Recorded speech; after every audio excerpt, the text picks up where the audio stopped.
So hello everyone. Today we will be going to study about emission spectra. Like we have studied in absorption spectra that there will be an unexcited sample which has absorbed certain wavelength. So that we have studied. Now here it is about emission spectrum.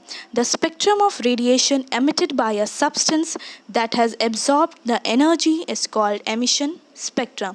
It means here in this condition there is a excited sample has been required, which is excited, it means they have absorbed some amount of energy and they will start emitting that energy. So this is called emission spectrum. And atoms, molecules or ions, anything that have absorbed radiation are said to be excited. And how it gets excited? It can be any sources, like by increasing the temperature, by bypassing the light, because light also contains energy, or even bypassing the radiations, or even in the cathode ray tube. So in a discharge tube it has been kept. So there are different ways to excite a sample, or you can say sample can be of anything, that is atoms, molecules or ions. So let us study again the emission spectra more clearly by the help of this diagram. So the light emitted by a sample, there is an example given which is of excited hydrogen atoms which had been excited by heating or by passing the light or any other sources. So like just now we have studied about the absorption spectra. Like in absorption spectra, a light has been passed and that unexcited sample has absorbed some amount of radiations, and when it absorbed it becomes excited. So that excited, it can be of any, that is like here it has been given of hydrogen. So there is an excited hydrogen sample which has been absorbed. So after absorbing it has been become excited.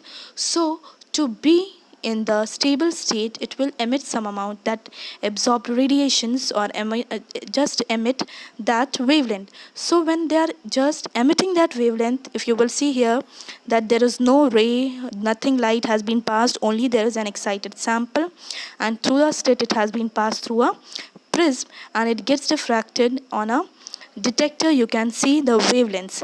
And if you will see here, like we have studied in absorption spectra, if you remember the yesterday's figure which we have seen that the spaces where you are seeing the colors, yesterday we have seen the absorption spectra that colors are blank, that they are having the black light, and that is why we have studied that emission spectra is considered as the photographic negative of the, because of this only the absorption spectra is considered as the photographic negative of the emission spectra.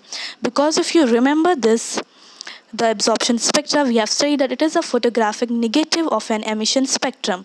Like if you will see the dark line patches which has been found in the absorption spectra, it is just the opposite of the emission spectra.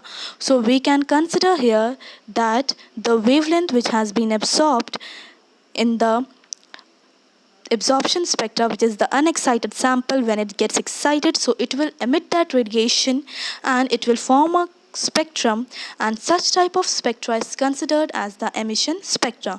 So this is about the absorption spectra and emission spectra.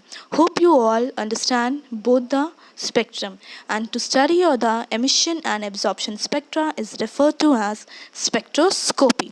Hope you all understand well.